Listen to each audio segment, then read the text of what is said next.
At the age of 15, Karma Lingpa, 1326–1386, following instructions he had received in dreams and visions, discovered several Terma texts in a cave on top of Mount Gampadar. Among these texts was a collection of teachings, two of which, when combined, are entitled The Great Liberation Through Hearing in the Bardo Tadralchanma, subsequently known as the Tibetan Book of the Dead.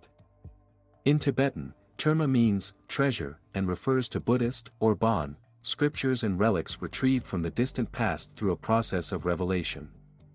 By discovering the Bardo Tadralchanma, Karma Lingpa was thus considered a Tertan treasure revealer. Many Tertans are believed to be incarnations of the 25 main disciples of Padmasambhava, Guru Rinpoche, an 8th century mystic and prophet from Adhyana, which is now located in far northern Pakistan. Padmasambhava established Tantric Buddhism in the Tibetan Empire and foresaw a dark time in Tibet. It's said that Padmasambhava did not write or compose the text, but rather spontaneously dictated it to Yeshe Tsogyal, a Tibetan princess who was his chief disciple and the first Tibetan to achieve enlightenment. Padmasambhava told Yeshe Tsogyal that the book's message was not for that time but for some future time, so Yeshe Tsogyal hid the text. Padmasambhava then prophesied that the text would be rediscovered more than 500 years later when it would be needed by the people of Tibet and the world. As prophesied, in 1341, Karma Lingpa, said to be the reincarnation of Chakro Lu Gyaltsen, one of Padmasambhava's 25 main disciples, found the texts. 1341 was during the height of the Black Death in Asia and Europe when the bubonic plague was cutting down millions. This book thus provides hope for the terrified population by offering a unique vision of death as an opportunity for enlightenment. Though the teachings are traced back to Padmasambhava, it is believed that the Bardo teachings are extremely ancient and found in what are called the Dzogchen Tantras. These teachings have a lineage stretching back beyond human masters to the primordial Buddha, called in Sanskrit Samantabhadra, and in Tibetan Kuntazangpo. The title, Tibetan Book of the Dead, was coined by the American scholar W. Y. Evans Wentz, 1878–1965, after his edition was first published in 1927, and it went on to become the most popular book on Tibetan Buddhism in the Western world. Some critics have noted that because Evans Wentz's background was more oriented towards Theosophy and Hinduism, he used these perspectives to reinterpret the Bardo teachings. The most important thing to understand about the original Tibetan Book of the Dead is that it is meant to be read aloud to the dead to guide them through the experiences that the consciousness has after death, in the Bardo, the interval between death and the next rebirth, with the desired goal of ultimate liberation from the need for rebirth.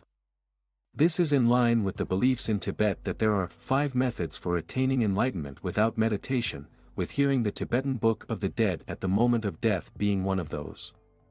The other 4 are, on seeing a great master or sacred object, on wearing specially blessed drawings of mandalas with sacred mantras, on tasting sacred nectars, consecrated by the masters through special intensive practice, on remembering the transference of consciousness, the phawa, at the moment of death.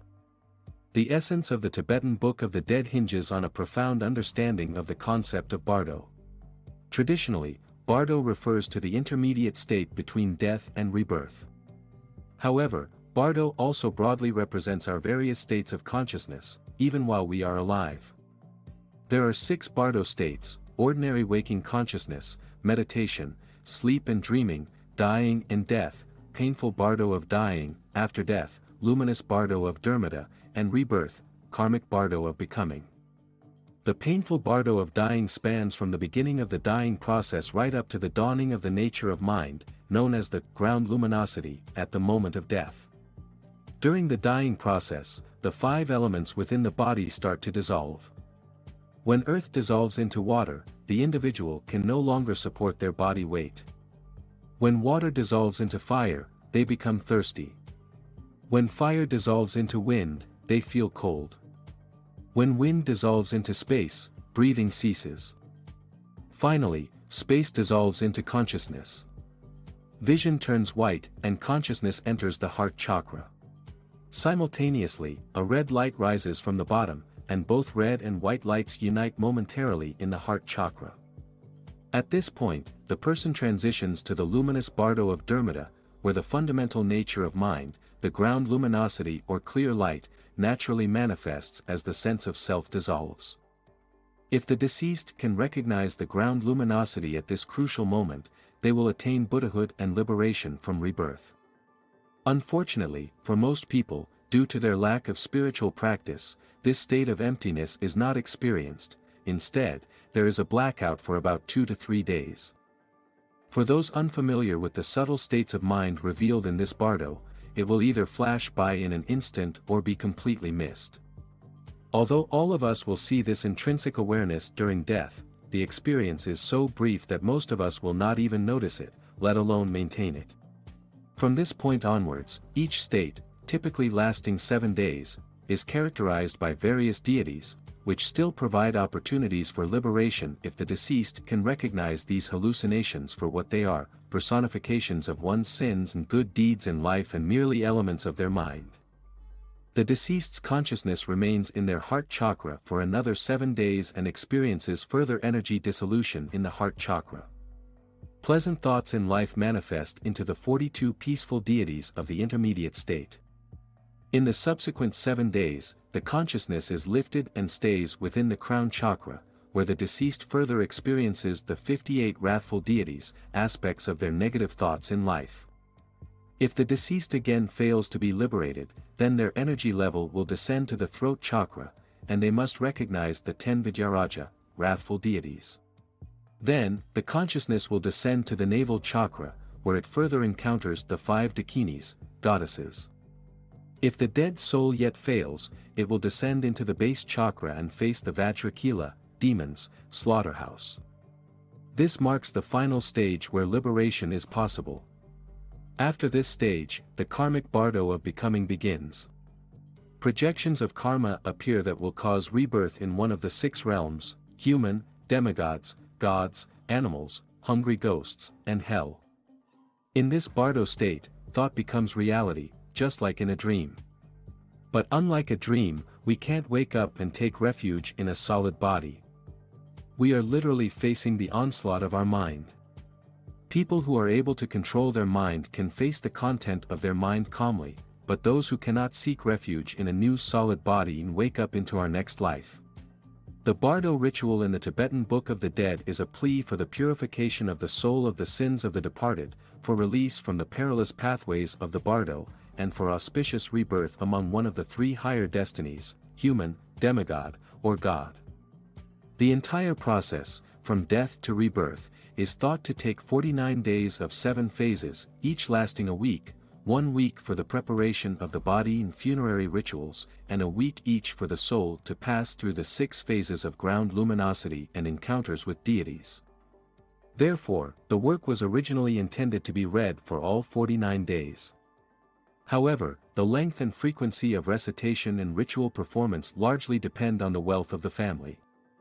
It costs money for the lamas to come, for those attending the rituals to be housed and fed, and for the materials required for the rituals such as incense and assorted artifacts and relics.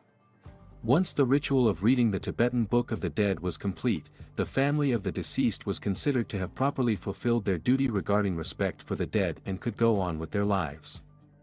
A deep understanding of the Tibetan Book of the Dead leads to certain important implications.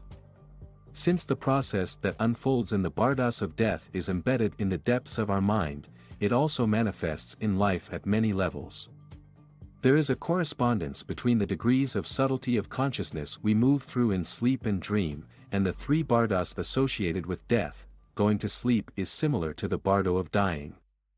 Dreaming is akin to the Bardo of becoming, the intermediate state where our mental body goes through various experiences.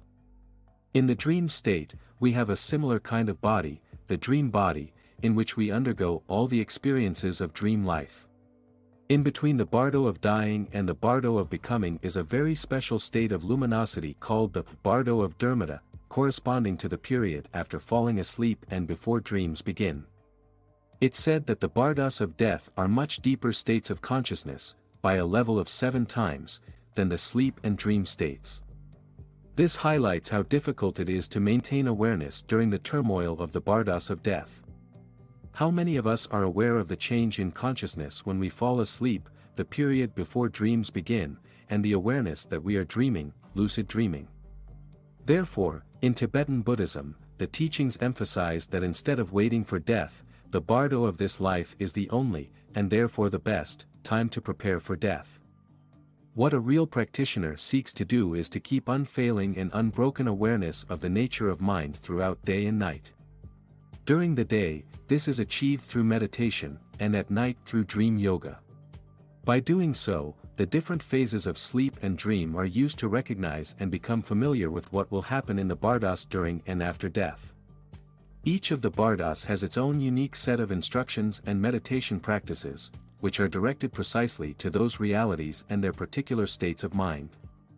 By following the training of these practices, it is actually possible to realize these states of mind while we are still alive. As we move from one bardo to another, both in life and death, there is a corresponding change in consciousness which, through spiritual practice, we can intimately acquaint ourselves with and come, in the end, completely to comprehend. By doing so, we become enlightened in this lifetime. However, even in the case of a Supreme Master who has reached the highest realization, the ultimate release, called parinirvana, dawns only at death. This is because one is still limited by the body and its karma, and when these are shed, death need not be seen as something to be feared but as providing the supreme opportunity for liberation.